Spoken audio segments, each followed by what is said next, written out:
Okay, Genesis 5 and 6. Remember with me real quick. We left off last week with not super uplifting news.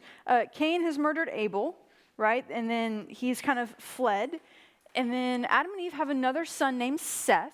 And I told you, we kind of prefaced this whole thing by saying, pay attention because Seth is the one through whom things are going to start happening.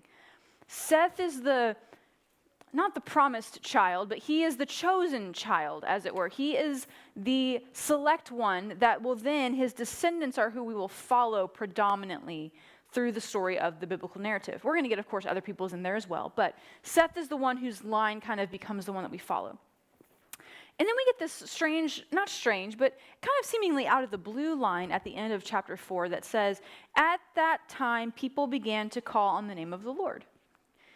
So we have some sort of not revival, not great awakening, but there's an awareness of God. There is an awareness of God. There is a following of God that's happening as the people multiply on the earth, and all these things. But it doesn't last super long. It doesn't stay good for too long. Nothing gold can stay, right? And so we get this next part in chapter 5, which is a genealogy, which most of us are inclined to be like, oops, skip, next, right? It's boring. It just is. Let's be honest with ourselves. It's okay to admit that it's boring. It's boring. There's some interesting things in this particular genealogy. Not all genealogies are created equal, in my opinion, as far as their robustness and their purpose in the text and the degree to which we're going to glean stuff even through a quick study of them. But I do want to point out a few things about this genealogy in chapter 5, and then we'll focus most of our time on chapter 6, okay? So let's take a look at chapter 5, verse 1. It says this. This is the written account of Adam's family line. Or maybe it says something like, this is the list of the descendants of Adam. This is the book of the descendants of Adam. Something like that is probably what your translation says. And it says, when God created mankind, he made them in the likeness of God. That should hearken us back to the opening of Genesis. In the image of God, he created them, male and female, he created them, right? He created them male and female. Again, we're getting this. Blessed them, and he named them, quote unquote, mankind. This is in Hebrew, this is the word Adam, which is where we get the name Adam.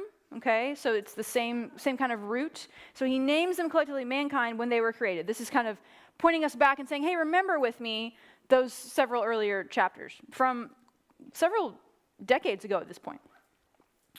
When Adam had lived 130 years, he had a son in his own likeness, which is, some scholars think, let me pause right here because this is an important thing for us to pick up on. Some scholars think that this line here, he had a son in his own likeness, coming right after what we get in verse 2, that God has created them, verse 1, when God created mankind, he created them in his likeness. This is the scriptures, this is the author's way of saying that even after the fall, even after the rebellion, even after them being expelled from the Garden of Eden, the image of God has not been destroyed.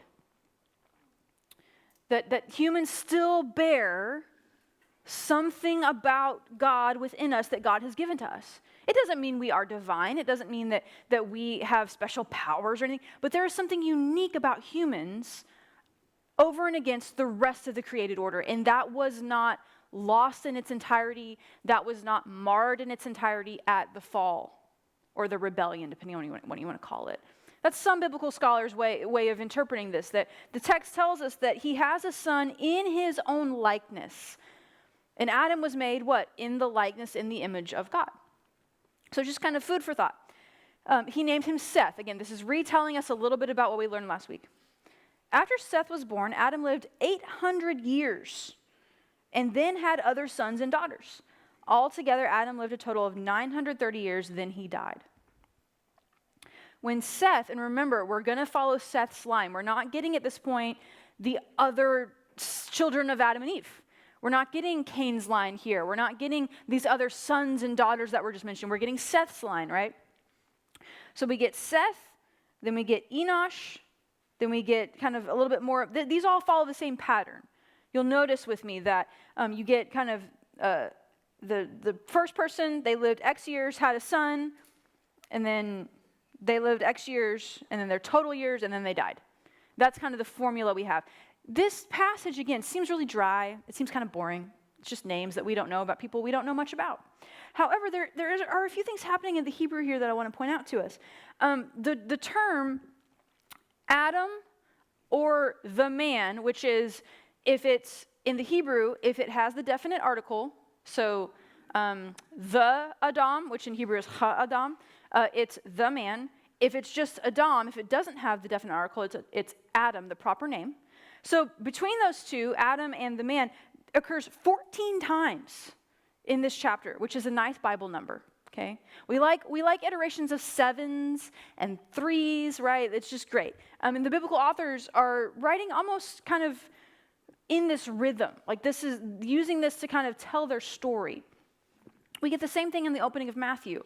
Matthew gives us 3 sets of equal numbers, of set numbers of generations that don't actually encompass the entire biblical story. But he pulls certain names for certain purposes and does them in the same numerical units so that it's nice and neat and cozy, okay?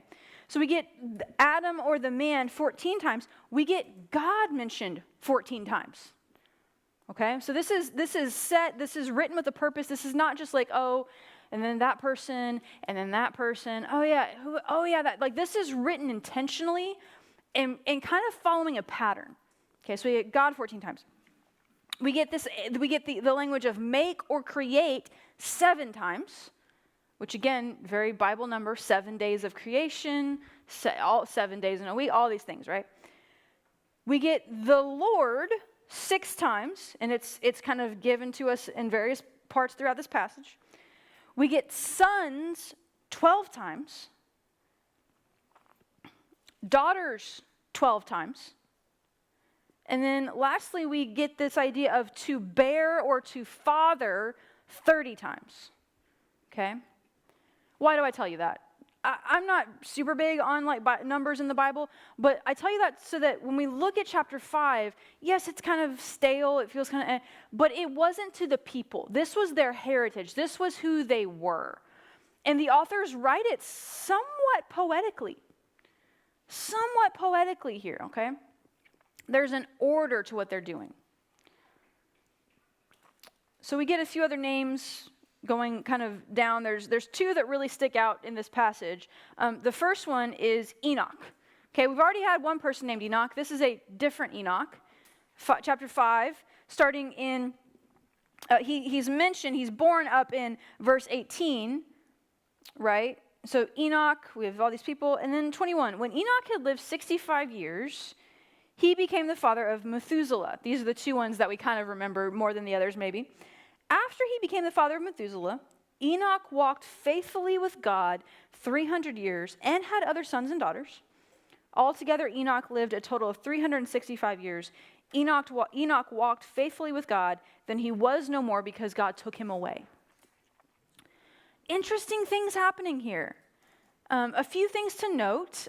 Some scholars find it pertinent that he lived 365 years, which is, of course, what we consider like a solar, like a calendar year. Not exactly how they would have thought about it, more than likely, but they would have understood time in their own way. And there's also another ancient Near Eastern story similar to Enoch's that kind of mirrors this idea of a righteous man who walks with God, who then, some translations say, and was no more because God took him, right? Enoch and Elijah seem to have this special, maybe special dispensation of God's mercy on them that it almost seems like he doesn't experience or feel or sense death in the way that all of us do. He just is no more. Like God takes him away. Kind of like Elijah maybe, right? That chariot of fire. Did they die? Yes, they are no more, right? They're not continuing to live and walk among us. But something strange is happening here, and we don't quite know what it is. What we do know about Enoch, though, is we're told that he walked faithfully with God. Mine says he disappeared. He disappeared. He was no more. Poof. I don't know what that means. All we know is he didn't experience death in the normal way that we experience death. And we're not exactly sure why. We're told of so many other righteous people who walked with God in the scriptures and they tasted death. I mean, think of Stephen, think of the martyrs. They died horrifically, right? But for some reason, Enoch here, we're told that he walked faithfully with God. Let me pull out another translation for us real quick here. What does it say? He walked with God, then was no more because God took him. Does anyone else have another way of saying that verse in your translation? Close fellowship. Close fellowship, okay. Yeah. So something about Enoch stands out. We're not quite sure what it is. But it does harken back to this idea he's walking faithfully with God, almost kind of indicating like this is how it's supposed to be.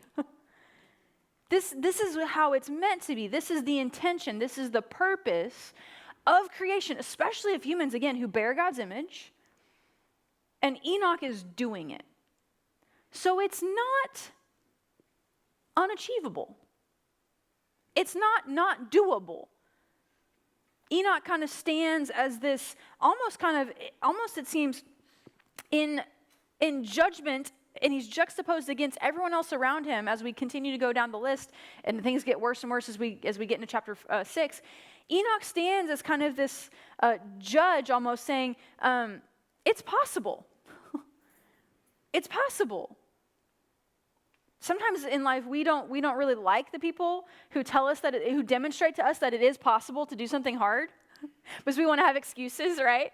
And we're like, they're doing it, and we're pretty similar. Like, maybe draw the line at like Olympic athletes, right? Some of that is just how your body is made. Like you're built to, there's no way I'm going to play professional basketball, right? Like that's just not going to happen for me. But there are other things in life that I think sometimes we're like, especially spiritually, we're like, man, that is going to take a lot. Or that the calling to do that is big. Or the responsibility of doing X is weighty or intense or heavy. And then I think that maybe there's people like Enoch, metaphorically, and then of course we might have our own, who kind of stand up and say, in the midst of a wicked and perverse generation, it is possible. It is possible. The road is narrow. The calling is great. The cost of discipleship is high, but it is doable. And that actually is the calling for all of us.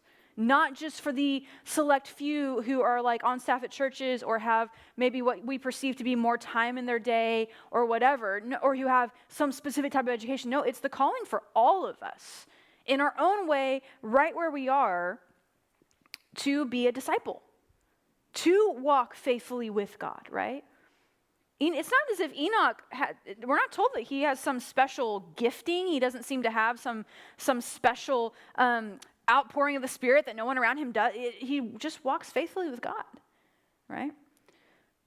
And then we get Methuselah, his son. And the reason we remember Methuselah is because he lives 969 years. He's the longest living person we got on record. Okay, that's why there's nothing else really about him. It's just if you're ever at pub trivia one night and the question comes up, now it's Methuselah, 969 years. It's interesting, though, and sometimes a question that we ask a lot is, why are they living so long? What's going on here? Why are we living 969 years? Although Enoch seems to, just a mere 365 years, right? Why are they living so long? One of the answers that's kind of posited for this is that Adam and Eve, before they left Eden, had partaken on some form of regular occasion of the tree of life. Again, not a prohibited tree, but a tree that produced life, a tree that gave life, which is why, again, that's why they're expelled from the garden, is to cut off access to the tree of life. And some scholars think that, I'm going to really make this seem silly, but it has validity. It has some kind of power that takes a long time to get out of your system. So Adam and Eve, their descendants, it just kind of stays in the blood for a while, right? That's one thought, is that it's humanity just kind of still experiencing the residual effects, not a placebo, but the residual actual effects of this tree of life. The other idea is that this was just how humans were meant to be. They're clearly not eternal because Adam and Eve die, Methuselah die, all these people die, right? But that it was meant for us to live quite some time. And the reason that some people posit that is because of what we get starting in chapter 6. At the end of chapter 5, we get Noah. That's the third kind of person that we're like, oh, I know his name. I recognize that one. These other ones are weird, but I know Noah. Okay, I'm on safe ground, right? So we get Noah, and he's 500 years old when he parents his 3 sons, Shem, Ham, and Japheth, right? We don't know if some people think they're triplets because they're listed at the same time. We don't know, right? But he's the father. Not until he's 500 years old does he seem to have his first child. But one of the reasons we get, another reason we get for thinking that people were just meant to live that long and then die in quite an old age comes to us at the beginning of chapter 6. Now let me preface chapter 6, at least the beginning of chapter 6, by telling us it's weird. You think we've encountered some weird things. Talking snakes, right? Other strange things, strange happenings. Chapter 6, at least the first few verses, are weird. And so here's what I need us to do together as a group before we start. I need you to know that I know that what I'm saying is weird. I need you to know that I know that what I'm about to tell you is weird and sounds squirrely and just sounds off the wall. I need you to know that I know that. But I also need you to know that what I am telling you, albeit squirrely sounding, is that this is what biblical scholarship has kind of realized and thinks, okay? Okay. Let's look at chapter 6 real quick. I'm going to come back to it a little bit in chapter 5, but I want to kind of get us into 6. It says this. Again, Noah's been born. We have his sons born. And then we kind of get this aside. When human beings began to increase in number on the earth, and daughters were born to them, the sons of God, or maybe your translation says the sons of the gods, depending on your translation, the sons of God saw that the daughters of humans were beautiful, and they married any of them they chose. Then the Lord said, my spirit will not contend with humans forever, for they are mortal. Their days will be 125 years. So here we get a cap. No more Methuselahs, right? No more 969ers. We get, a cap here, which again is why some people think, hey, before this, we were meant to live 800, 900 years. And then God looks at the wickedness of the people and says, I will not deal with them that long. This is the maximum they're going to live now, okay? That's the thought that kind of gets held out there. Okay, remember, verse 1 and 2, human beings increase. We're told the sons of God saw that the daughters of humans are beautiful. They married any of them they chose. Skip down to verse 4, because verse 3 is just kind of like inserted in there. Verse 4, the Nephilim were on the earth in those days, and also afterward, when the sons of God went to the daughters of humans and had children by them. They were the heroes of old, men of renown. Let me pause right there. We got some weird things happening, okay? Let me tell you that you feel free to go research this on your own, okay? Let me tell you the majority view. Let me tell you what the majority of biblical scholarship says or thinks is happening here, okay? There are a few other minor thoughts about this that have kind of fell out of vogue in biblical scholarship in the past couple hundred years. Let me tell you what the big kind of picture is here. What seems to be going on is that when the text says the sons of God, it is referencing some sort of angelic being, not human, okay? These are not human beings. These sons of God are not humans. This is some sort of angelic, some people say demonic-ish being. Again, I know that you need to know that I know this sounds weird. Some sort of angelic or demonic being. That's what these sons of God mean. That some member or creature that's included in kind of the host of heaven, okay? The best way I can think to tell you about this is remember with me the opening of Job. In the book of Job, we get kind of this, we are ushered into essentially the throne room, the judgment room of God, and there are characters there that are playing roles. Okay, so for example, God is there, and then you get, for example, you get the person or the character or the office, which is actually what it's called, the title, the office of the Satan, the accuser. Satan is not a proper name. in the Old Testament, it is a title. It is the Satan, the accuser. You get someone filling that role, right? You get these other people filling roles in the hosts of heaven. So what biblical scholarship kind of lands on here is that these sons of God are angelic, fallen angelic beings, okay? Which would then make them in some sense demonic beings, but fallen angelic beings, right? And the reason they are fallen, the reason they are in their situation is because they disobey the created order. Remember, all throughout Genesis 1 and 2, we get this whole male and female, He created them, in that they're like each other. Even with the animals, like they're paired off with their proper partner, okay? So these sons of God, these rebellious hosts of heaven members, look at human women and have desire for them, and they essentially rebel against the created order, go and marry these women, and have children, okay? But are they on earth? Yes, they come to earth. And again, I know this sounds like a sci-fi movie. I know it does, right? But this is literally what, not literally, but this is what the text seems to be pointing at. And this is what biblical scholarship around the text has done a ton of research on and kind of presents us with, here's what we think is going on. So these fallen angels, these people, they come to earth, they impregnate these women give birth, right? Again, I know this is weird. Hang with me. Then we get verse 4 that tells us, the Nephilim were on the earth in those days, and also afterward, when the sons of God went to the daughters of humans and had children by them.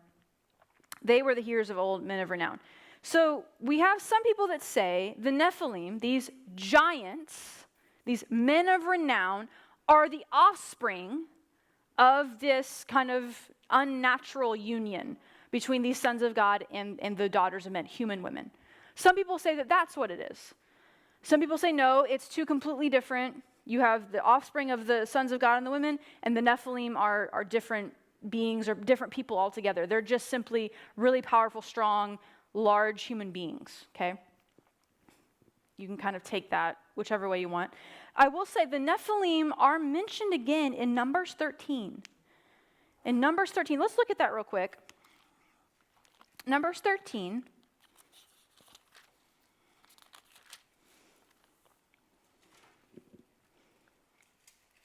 Numbers 13, starting in verse 31. Let me set the scene for us real briefly, and then we'll get back to Genesis. This is the people, the spies are going into the land to scout it and survey it before Israel goes into the promised land, into Canaan. Okay, remember, they get scared and they don't want to go in after the spies come back. Well, here's why. Verse 31. But the men who had gone up with him said, the spies, we can't attack those people. They are stronger than we are. And they spread among the Israelites a bad report about the land they had explored. They said, the land we explored devours all those living in it. All the people we saw there are of great size. We saw the Nephilim there. The descendants of Anak come from the Nephilim. We seemed like grasshoppers in our own eyes, and we looked the same to them. Okay, so apparently the Nephilim are giants. They're quite large, huge people, okay? And apparently somehow they survived the flood. Just putting a pin in that for now. Because we're told that they were on the earth in those days and also afterward. And they are. We'll talk more about that when we get through the flood narrative. But this is good. It's just helpful information to know because this is a weird passage and sometimes people have questions about it. Let me tell you about two other places that we have that this story gets explained further. Because this is all we get. And we're like, this is so bizarre, and that's all you're going to tell us? Biblical authors, we need more information. This is insufficient for our curiosities, right? It's quite strange. Let me tell you a few things. There are two extra biblical texts, so outside of the Bible texts, that were written during almost between the Old and New Testament period, so that intertestamental period, what we sometimes call the Second Temple period in biblical studies. We have two key texts that are kind of written around that time that talk a lot about this, because they clearly had questions too, and that should bring us comfort. The first one is ironically called 1 Enoch, or 1 Enoch. This is the text. It's written 300 BCE. Okay, so about 300 years before Jesus-ish. So about 300 BCE. So pretty close to him, actually. And in 1 Enoch, in the first part, which is called the Book of the Watchers, we get this story retold in detail. And the author of 1 Enoch expounds greatly upon it and says, it actually names the angels and the demons. Because this is not like him just being like, let me make this up. This is what Jewish thought had kind of produced around the time. They were thinking about these things, which I find fascinating. That of all the things to think about, this is one of the things they thought about. Here's one of the reasons why. Have you ever noticed that you read the Old Testament and you're like, okay, it's weird, but I got it. It's weird, but okay. You literally get to the New Testament, literally like second page of the New Testament. Pick any of the Gospels almost. And within 1 to 2, 3, 4 chapters, early in those Gospels, immediately we have Jesus dealing with demons. There are little to no demons in the Old Testament. Okay, not a thing. It's not a thing that you don't see people exorcising demons really in the Old Testament. You don't see them showing up. You don't see them possessing. But you read the New Testament, and they are everywhere. They're all over the map. You get them in the Gospels. Paul has to deal with them. You get them in Acts. Like, they're everywhere, right? And so one of the reasons that they are thinking about these things in circa 300 BCE is because they're writing and they're kind of reckoning with the reality of the world that they live in. And they're saying, we see things that are happening, and we see weird things, and we need to explain those things, okay? And so what they did is they were writing about these. They're thinking deeply. These are not like throwaway documents. These are deep, like the biblical authors of the New Testament knew these texts, okay? And so one of the things that they posited that in some ways is hinted at in verse 4 of Genesis chapter 6 is that these Nephilim, these giants, who again perhaps are the descendants of the union of the sons of God, these angelic beings, and human women, that these giants maybe or maybe didn't perish in the flood, but even if they did perish in the flood, and again, I need you to know that I know that this sounds weird, that their spirits, they perished in the flood, yes, they drowned in the flood, but that their spirits were then released, and that's what kind of empowers demonic activity. I know this sounds weird. That's what the people were thinking right before the time of Jesus and in and around the time of Jesus. Okay? So that's the first text is 1 Enoch, the first part of it, which is called the Book of the Watchers. You can go read it. You can literally go Google Book of the Watchers, and you can read it today if you want. The second text is called the Book of Jubilees. Jubilees chapter 5. This is another extra biblical text that is a retelling of Israel's history. Okay? And this is 2nd century BCE. So a little later, a little closer to Jesus than the book of 1 Enoch, but biblical authors would have been familiar with this text. It's a great read, like well worth reading. Tons of biblical scholarship has been done on it. And it also talks about this story from Genesis 6 and expounds on it quite a bit. So if you're curious, you want to know, you can literally Google Jubilees 5 and read that. 1 Enoch, the first 36-ish chapters, I think, is the book of the Watchers. You can Google it and read it today. They say that like these angelic beings that came down from heaven are the ones who taught humans how to work with like bronze and iron. And then my favorite is that they also posit that the angelic beings also taught humans like things like eyeshadow and makeup. So that's where makeup comes from, according to the text, is from these demonic beings. Interesting to note. But anyways, it's weird, and I know it's weird. Every time I teach this, I know it's weird, but I can't skip that part of Genesis 6. It's there. Like, we have to kind of think about it. Okay, let's get back to maybe some more normal feeling things. Verse 5. You guys hung in there. That was great. I know it's weird. Verse 5, the Lord saw how great the wickedness of the human race had become on the earth, and that every inclination of the thoughts of the human heart was only evil all the time. The Lord regretted that he had made human beings on the earth, and his heart was deeply troubled. So the Lord said, I will wipe from the face of the earth the human race I have created, and with them the animals, the birds, and the creatures that move along the ground, for I regret that I have made them. But Noah found favor in the eyes of God. What do we do? And let's talk about this together. What do we do with the idea of God regretting something? And of God being deeply troubled? we do with that? How do we process that kind of theologically, maybe epistemologically? How do we know things? What do we do with that? Because it kind of throws us off a little bit when we actually sit down and think about it for real and not just read and go, oh, moving on, I know how the story ends, right? What do we do with that? Do we have thoughts on that? Ooh. Sounds very human-like. It sounds very human-like. Maybe a little too human. We're like, I don't know how comfortable I am with that, right? Well, you think of him, he knew it was gonna happen, that always kinda, Yeah, I mean, yeah. Yeah, if he knows something is going to happen, how can you be deeply troubled when it happens? If you're the one who orchestrated it happening. And if you know everything, why did you do it in the first? why did you in the first place? These are like deep theological questions that both Christians and non-Christians have. And even if you hope that they change their mind, you know they're not. Yeah, yeah. I've always. Yeah, and so a few things to note here. You do have Christians, kind of, again, we have Christians who are more okay with the idea of evolution. We have Christians who are more like literal seven-day creationists. We have Christians who are more comfortable saying the first, several chapters of Genesis are more myth. We have Christians who are saying, no, it's literal. Much like we have Christians in both of those camps and all those camps and the surrounding camps. You have Christians kind of on a spectrum of people who think, who are willing to attribute to God less knowledge or more knowledge, or more, how much free will do we have and do we not have? That's constantly a conversation, right? So this idea of God's omnipotence, God is all-knowing, how does that, where does that like lockstep with the idea that we have a free will? How much free will do we have? Has God actually determined those types of questions are some of the biggest that we ask as human beings. And even as Christians, we can still, it's okay to still wrestle with those. I had someone come in my office and tell me about a loss in their family, a tragic loss in their family just some months ago, and he was asking these types of questions. Did God foreordain that this member of my family would die on this day?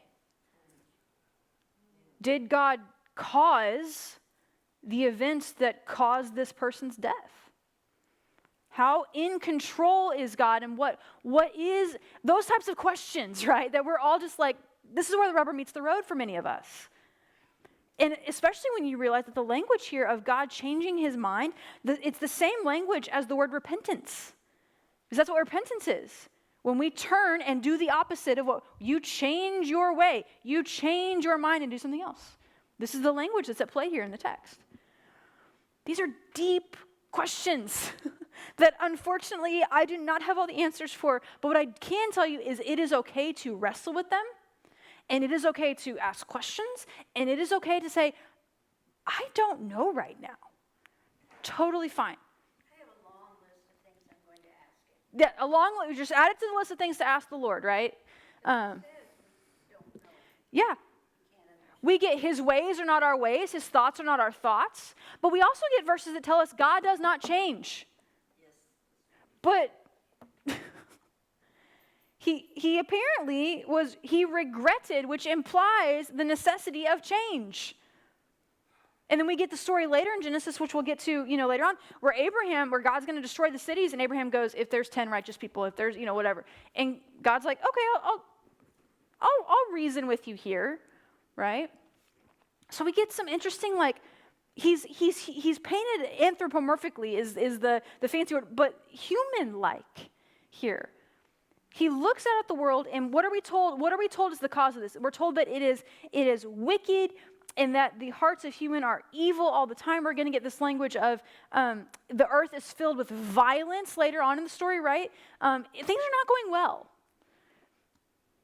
And God regrets that he made the earth. He regrets that he made humans. And he resolves to take the most drastic of actions against them, right? I mean, this is the harshest of the harsh. We're told we will never again see cataclysmic destruction like this. Like, that's the promise at the end of it, is like God looks at it and goes, never again. But and here's again, it's okay to ask questions. It's okay for this to kind of go, we don't know. Totally fine. But here's what the text does tell us. And there's this like little sprinkle of hope that we get in verse 8, and it says, "But Noah found favor in the eyes of the Lord." There is this like thread of promise and hope, literally straight from Genesis to Revelation. There's always a remnant, right? There's always this thread of promise and hope, even in the midst of what we perceive to be quite truly a horrific thing. Noah found favor in the eyes of the Lord. And notice that the start of that sentence is what we call a disjunctive. It should be, but Noah found favor. But Noah found favor. We get all those, we even sing a song on some Sundays, oh, but God. Had God not done this, but God did this, but God showed up, but God, whatever. This is one of those things. But Noah found favor in the eyes of God. Again, remember with me back through the story. That's Shem's line, that's not Shem. That's Seth's line. Coming thousands of years later, we get Noah. And we don't get language of this being like a child of the promise in the same way we get with Isaac later on. But there is this sense of somehow this is going to be held together. Somehow this is going to be held together. Verse 9, this is the account of Noah and his family. I want to pause right here because what I want to do is kind of make use of what I wrote on the board a little bit ago before you guys got here. I want to show you a little bit about how Genesis works, how Genesis is laid out, because this is going to help us as we continue to study. It's quite interesting. We get throughout Genesis 11 tellings of genealogies. We get this phrase, remember, because we got it again in chapter 5, verse 1. This is the written account of Noah's family line. We get this in 6:9. This is the account of Noah and his family. And then they're about to give us a bit of a story. We get a little genealogy in there. We get a story as well. Some of them are just straight genealogies. Some of them are genealogies combined with narrative. In Hebrew, these are called the Toledot passages.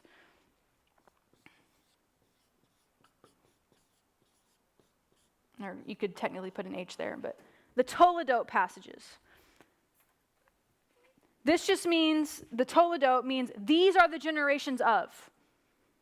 Okay?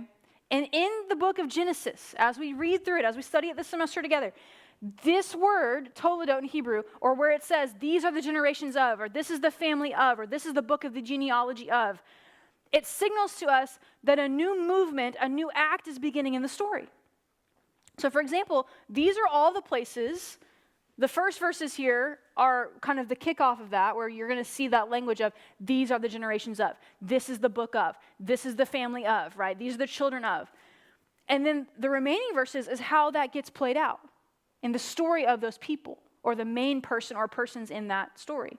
So for example, I actually put it on my phone so I could come over here and look at this and do this at the same time. So Genesis 1 through 2:3 is you get the creation of the heavens and the earth. What does it say? It says, in the beginning, God created the heavens and the earth, and then we get other language throughout there of these are the generations of yada, yada, yada. The second one, 2:4 through 4:6, we're told in 2:4, this is the account of the heavens and the earth. Okay? This is a signal to us in Genesis that this new movement is beginning. This is an account of, this is the family of, it's the same kind of language, it's the same idea. The next one, 5:1 through 6:8, is Adam. We just read it. We just read 5:1. It's Adam. This is Adam's family line. Okay? 6:9, which is the fourth one here, it's Noah. We just read it. This is the account of Noah and his family. Right? And then if you look over to chapter 10, we get Shem, who is the favored son of Noah. Ham and Japheth have a big fumble. We'll talk more about that later. The biggest of fumbles, really, and it's even worse than our translations make it out to be. But 10:1 through 11:9, we get Shem and his descendants. Again, this is Noah's son and grandson and grandchildren, et cetera, et cetera. The sixth, which we start in 11:10, is, I'm sorry, this is his. we get all of Noah's sons here in 5. I'm sorry, I switched them in my brain. We get all of Noah's sons here in 5, and then starting in 11:10 is where we realize, oh, it's Shem that the line is going to go through. Take a look at 11:27. This is the account of Terah's family line. That's the next one. That's Abraham's. That's the whisperings of the beginning of Abraham, essentially. Okay? Then the seventh one, 11:27 through 25, is the rest of Terah. Come on up here to 8, which is also Abraham's story. 11:27 through 25:11 is Abraham's story. We get it signaled with his father, but then we get Abraham in there as well. Okay? Then we get up to 25:12 through 8, Ishmael, which might be a little bit interesting to us, and we'll talk more about that when we get there. Lord willing, maybe in November. We'll get there eventually.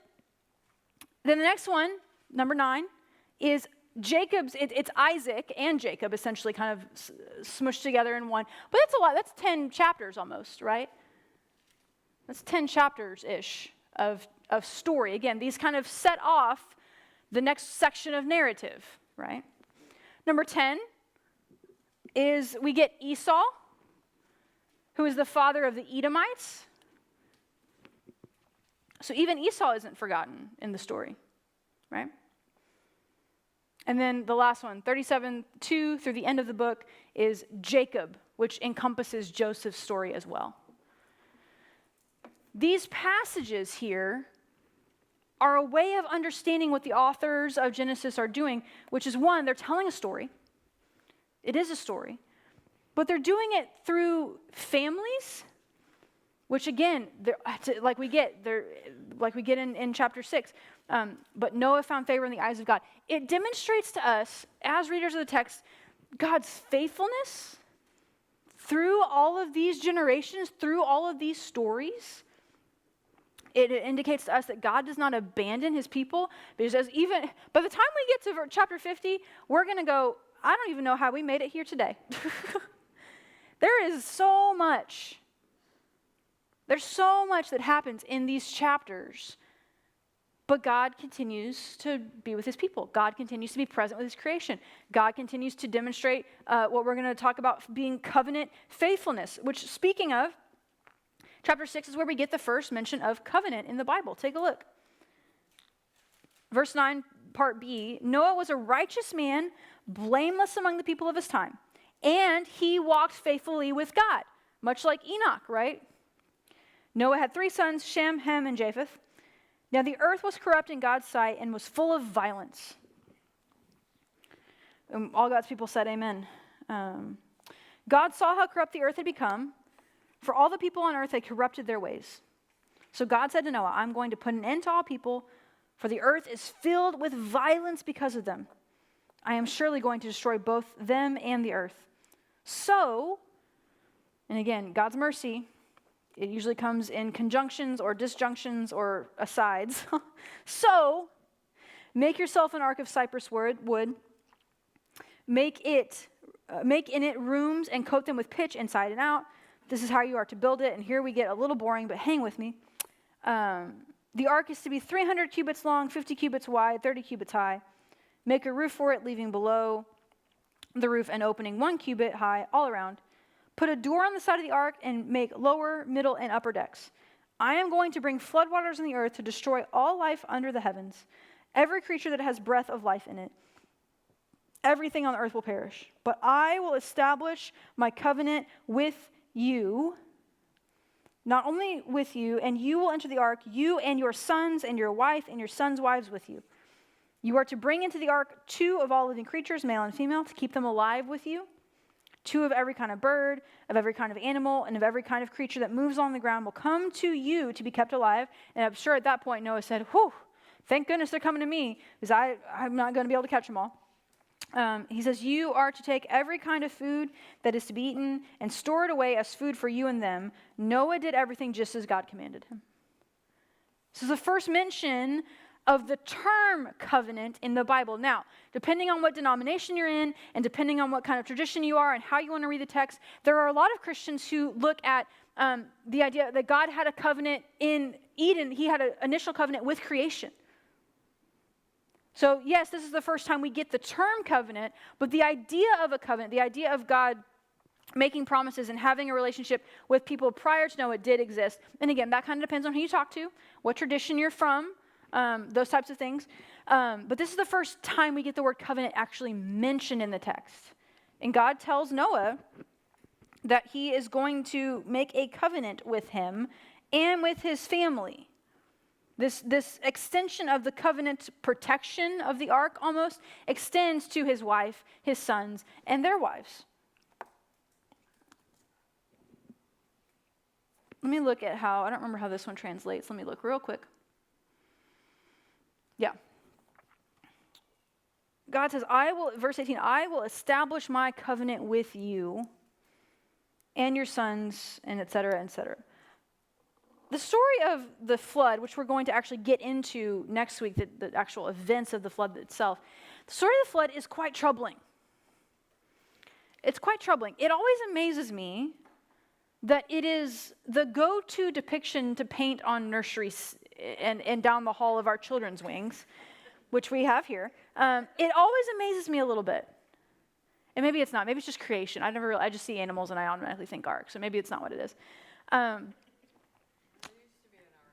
Yeah. There's a church up 45 called the Ark. Every time I drive by it, I'm like, what's going on here? This is not I'm sure there are lovely people there. Just the name of their church is quite strange to me. This is not a children's story. This is not a nursery story. This is not good for Sunday school for children. This is troubling. And I think it's okay for us to admit that it is troubling.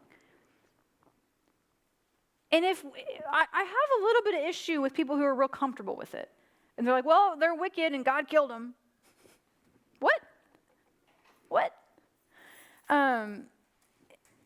It also, this and maybe something we can talk about here.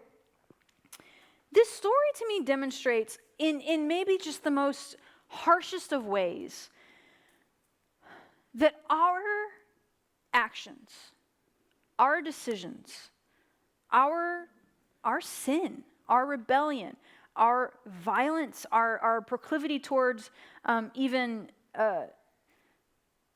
tertiarily participating in systems of violence affects the whole of creation. It's not just humans that bear the brunt of this cataclysmic event. It is everything. It is everything. We have so politicized the care of the earth that we can't even have these conversations without it becoming very political. Unfortunately, because to care for creation is part of what it means to be human. That's literally what God tells Adam and Eve. The creation mandate: be fruitful, multiply, care for the earth, rule the earth, all these things, right? And we as humans have, of course, broken that down so much and in our own way that we've politicized it to the point that we can't actually do anything. But this demonstrates to me so just harshly that my actions, my decisions, my sin, the ways in which I participate in systems of violence, maybe without even realizing it, the way I'm okay with violence as a means of protecting myself, whatever it may be. And again, we've politicized all of it, so it just feels really sticky to talk about. But at the heart of it, it indicates to me that my actions don't just impact me. They impact human beings, of course, primarily, more often than not, human beings. But they also impact creation itself. Remember we read last week that about when Abel's blood is spilled on the ground, in the ground, God says, the ground is crying out to me with your brother. It has stained the ground. It has marred the ground. We're told, again, we read this last week later in the Torah, that the promised land, the good land, Canaan, the land flowing with milk and honey, that it itself, the land itself, can become so polluted by their sin, by their violence, by their refusal to obey covenant and to keep covenant, that the land will, again, that language of the land will vomit you out. And this just demonstrates to me, again, just And it is hard to reckon with. That my decisions, the way I live, how I spend my money, the sins that I participate in, whatever it may be, doesn't just impact me. All of creation, except for what is on that ark, perishes horrifically. And that is a hard thing to read about. And again, with Genesis and with other places in the Bible where we are quite familiar with the stories. Noah's Ark is like, we've all heard that one a million times. We've all heard Abraham. We've all heard Adam and Eve. And we tend to kind of sterilize them a little bit in our brains. I do this all the time. I'm like, I've read that before. I know how it ends, and keep going. And I think maybe the text here invites us to just sit down and go, oh man, this is not good. This is not good. And again, just to note that twice in this passage, the defining marker of humanity and then of creation because of humanity is that it is filled with violence. That's the language that's used here. It's filled with violence. I talk to so many people. Often this comes up where someone will say something to me along the lines of, I wish we could go back. Or I wish we could go back to the early church. Or I wish we could, life was simpler, in the Bible times. Or I'm like, no, it wasn't. No, it was, we're not even in chapter 7 yet. And we haven't even made it to like a whole round, lovely number 7. And it's like the earth is filled with violence. To the extent that God grieves that he has created it.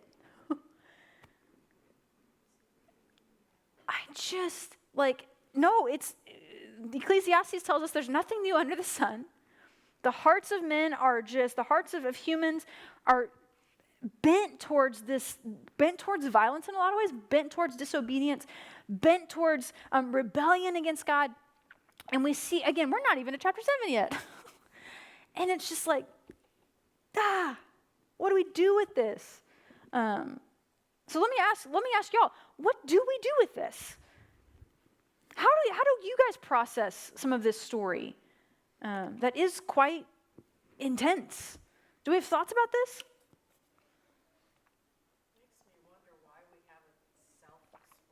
Makes me wonder why we haven't just self-imploded holistically. Mm-hmm. Yep. Yeah. And what you said under your breath a moment ago, what must he be thinking now? Yeah. It says we will never be destroyed by Yeah. flood. Never be destroyed by the flood. Mm-hmm. So that makes you wonder about. But I always, when I was a kid, I even thought it was so sad. It's so sad, yeah. Noah and his family. I mean, you could probably hear the cry. Oh, yeah. Please let me on. Yep. I mean, Yep. and the animals that were left behind, and probably the smells and I mean, Yep. I know Yep. that's weird as No, well, but I just thought it was just so sad. again, we tend to sterilize the text and not think of the reality that there are people drowning. Children are like, this is horrific, right? Which is, again, why so many non-believers have issues with this. Understandably so. And we kind of have to sit with that for a while. What else? What else stands out to us from this? What are we noticing, or maybe how do we process some of these things? Or maybe even back in chapter 5, if one of those names really got you, let me know. I think about today, Uh-huh. when we sin, Yeah, when we sin today, it affects the whole community, it affects the community, yes. just us. But when you think about it from the point of view of the flood and all the horrific parts of it, it gives you a sense of how significant that effect is even Yeah. today in our community when we sin. So I think that's an effective way to tell me you're messing everybody up. Yeah. Yeah, again, especially in our society today where we are located, we're very individualistic, we're very kind of personal, and so we don't always recognize the way in which our sin does affect the whole community. It truly does. Even though we're not super communal people, it truly does affect far beyond just us. Anything else?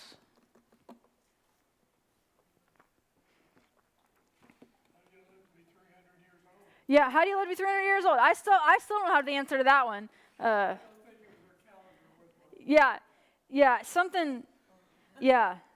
Maybe God operating a little differently back then as far as that, and then kind of, again, we get chapter 6 where he's like, no more, they're not going to live that long anymore.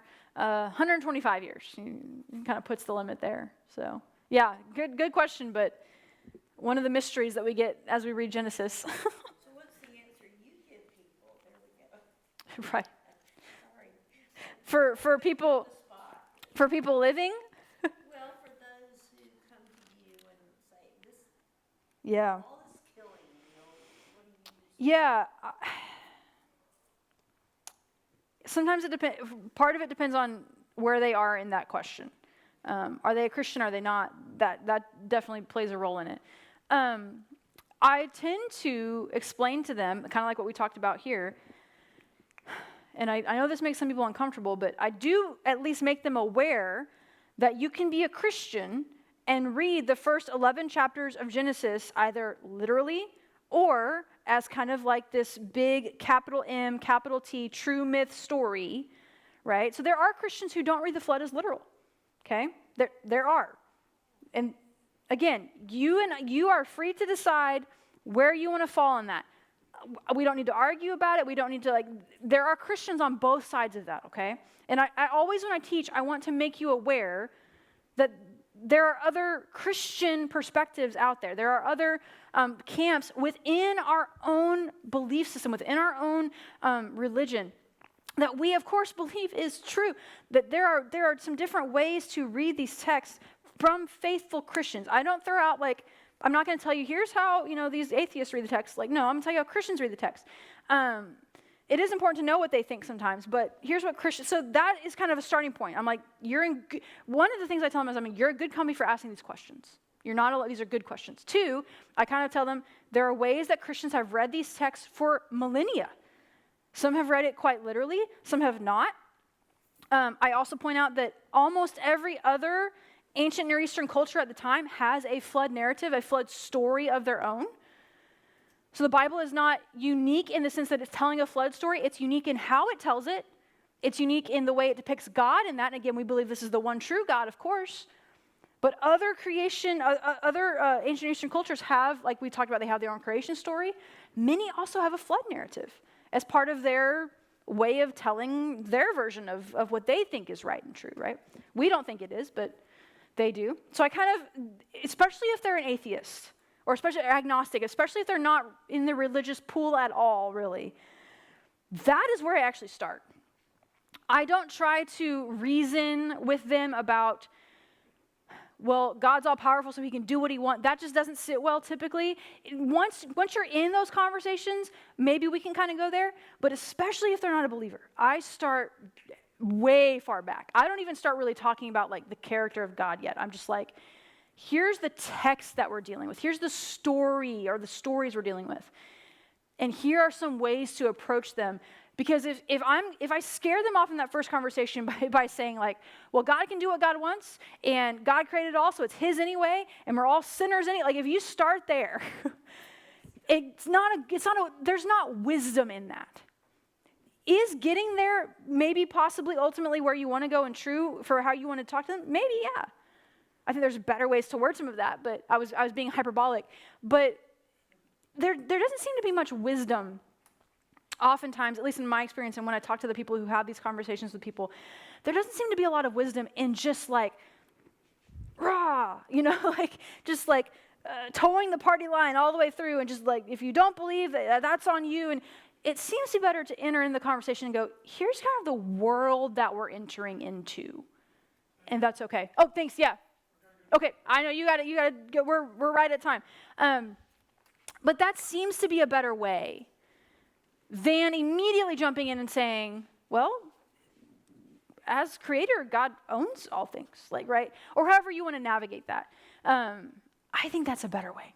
But we wouldn't have Bible study on Thursday morning with a bunch of questions about what do you think about this if we all saw it the same. Right, and we all kind of read it, even when we ask questions in here. You guys all notice different things. You guys want to highlight different things, which is part of the reason, It's good to have these broader conversations, right? It's good to process this with other people. And have respect, yeah, and to do it respectfully. We don't have to, especially if we're both Christians. We can disagree on things that are not the primary. Now, if we're going to disagree on the primary things, we might have to have a fight. They did the councils, Council of Nicaea, way back, they came to blows a few times about the primary things, not about the secondary, the tertiary things that are not necessary for salvation, right? We can disagree on that. And we can still both be Christians, and we can still be friends and go to Luby's afterwards, right? Like, it's possible. Actually, Clayburns probably, but whatever. Like, we can still go to the buffet afterwards and be friends. I am friends with people who have wildly different theological beliefs than I do. They're Christians. We're just really different on some things, and that's okay, right? Okay, we're at time. Sorry, we're a minute or so over. That's my fault. Let me pray for us, and we'll be done. God, thank you so much for just this wonderful group of people and their questions and their just deep thoughts about the scriptures and you. Would you bless us as we go into our week this week? In the name of Jesus we pray. Amen. Thanks, guys.